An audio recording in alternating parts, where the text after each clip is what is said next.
Today we are going to be asking the question, is the MZR engine a pile of junk? The engine that powers our Speed 3s and our Speed 6, is it really that bad?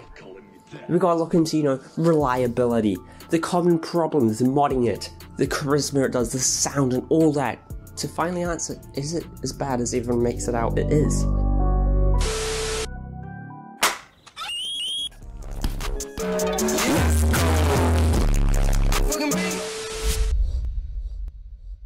So if you don't know, a lot of people, especially outside the Mazdaspeed community, really think this engine is a pile of junk. Especially in the UK, for example. You'll go and say, these things can handle 400 to the wheels, and I'll be like, nah, that's cap, bruh. You go much over 300 wheel, and that thing, you're not gonna have 4 rods anymore. You only got 3. Or 2. Or 1. Yeah. Now, us deeper Mazdaspeed guys will know that's not the case. Thankfully for people like Cliff over there, who actually know their stuff, he was running 390 wheel for ages, reliably. And that's because he knows what he's doing. He's got meth injection, he does all his maintenance properly, his mods are all good. He has a brain, he knows what he's doing. But then some guy will come on and say that, his mate had a couple bolt-ons on his Speed 3 and it blew out of this atmosphere. Let me just take a step back. Take a little guess. I'm guessing he did not have high pressure fuel pump internals. I'm guessing it was tuned by his mate Bevo at 4 PM on a Friday afternoon. I'm guessing he had a hella mad flame tune because it was his first fast car. And yeah. And at that point, you might as well be topping up the oil with water. It's like nothing good has got to happen out of that. But let's get into our problems. And don't get me wrong, these MZR engines do have their problems. For example, the timing chain. Timing belts are meant to fray and stretch and all that. Timing chains aren't meant to stretch. Ours do. It's not super rare with timing chains. It happens to heaps of cars, the VQ35s, your R53 Cooper S's, the Ford Modular V8, any BMW to be honest, GM V6s. They all have it too. We've also got stuff like our high pressure fuel pump, which isn't that good at all really. What happens is, as soon as you chuck any mods onto it and you're getting more air into that engine, you need more fuel. But this little high pressure fuel pump internal, he can't deliver all this fuel. So he delivers as much as he can and it is not enough. Your engine runs lean, and now your car has as much engines as the Porsche Taycan Turbo S. Outside of our engine, but still, in that vicinity, you get our turbo seals. They like to blow, and then we have heaps of smoke coming out. We're sitting there at the lights, our car's vaping. The Subaru life isn't that fun. But, as much as we don't like our turbos, we've got to hand it to it. It is kind of better than what we could have had, Look at the GTI guys. Their turbos can hold about 270 wheel. They need a new one. We can do 340. We should be really happy with that. In fact, GTI guys commonly upgrade to a KO4 turbo. We have one stock, we don't like it. Hashtag dominance. Do you like? Do you dislike? I'm not gonna tell you what to do, you do what you want to do, and yeah. Another thing, these cars are direct injected, that means we have to do carbon cleanup. Now this is nothing new. Any car with direct injection only, aka basically all new cars, you have to do this. So what happens, right? So we'll call it pressure from the PCV system, your EGR system. This is pressure from, in your crankcase or even in your exhaust. That pressure's, it's got carbon and all that in it. And that's rerouted into your intake manifold, where it comes along and it has a nice little map on your intake valves. That's a problem. They might not sit properly. You'll be losing fuel economy, you'll be losing power, you might get misfires.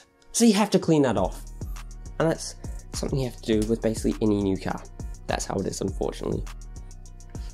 And the big one that a lot of people will be waiting for, the rods. Oh no, they are terrible. They blow up like 320 wheel. No, they don't. They don't, okay? It might happen to your mate, but guess what? Your mate's an idiot. He did something wrong. It didn't just blow up for no reason. There was a reason for it. Now, I've heard of a lot of people who buy Speed 3 and it blows up in a week. Yeah, that shout out the old owner.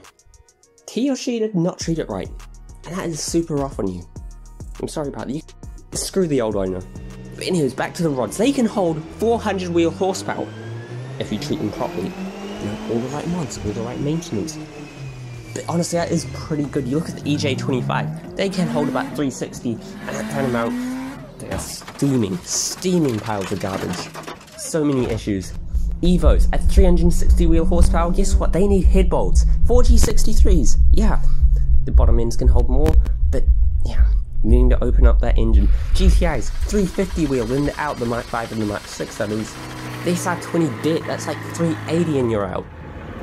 Now, I'm not saying Speed 3 is the strongest 4-cylinder, in fact, far from it, there's tons of 4-cylinders that are really, really good.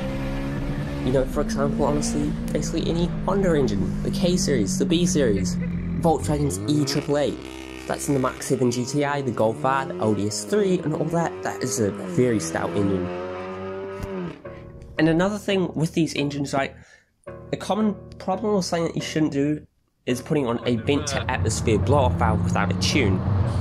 You see, stock, this car, much like basically every car, runs what we call recirculation valve. And what happens with the boost pressure is then it gets put back into the intake. Whereas the vent to atmosphere, all the boost pressure just goes up in the atmosphere.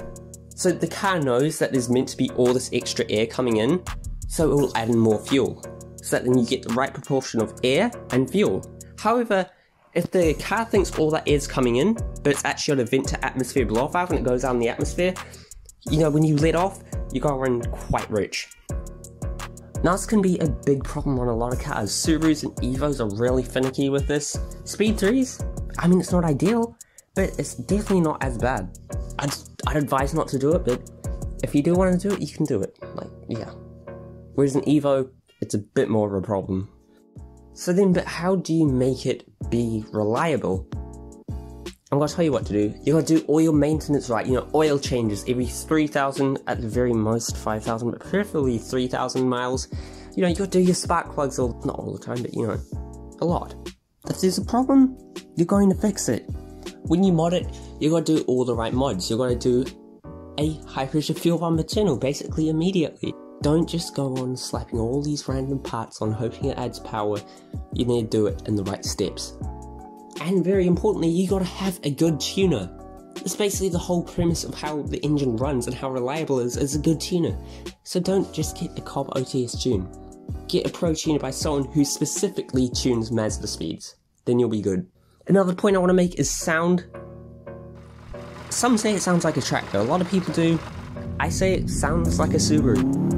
I think it's a love-or-hate sound. You either love it or you hate it.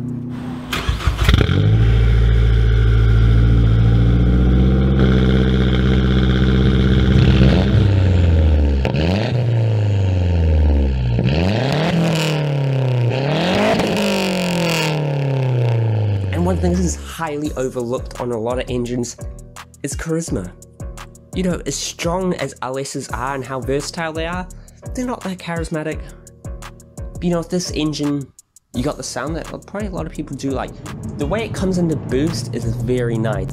It's got just the right amount of lag, and it's quite addictive, and that's kind of what you want from an engine. You want it to be addicting you, you want it to feel that nice. And the pull of all that torque feels so good. That's why I'm not sure if you've noticed, but, you know, I've kind of noticed that, you know, when you see Mazdaspeeds driving around, you know, they haul a lot more than any, like, Evo does, any Sylvie or anything does. You know, Speed 3 guys, Speed 6 guys, they do pulls way more often because it's addicting. And that's it. Is this engine a steaming pile of crap? No, it sounds good. It's got good charisma. Its rods are pretty strong, and while it has got common problems, it's really not that bad. But here's the thing, you need to know what you're doing. You need to do all the right maintenance, all the right mods. Let it warm up and cool down, then it'll be good. Yeah, that's it. Thank you so much for watching, see you next time.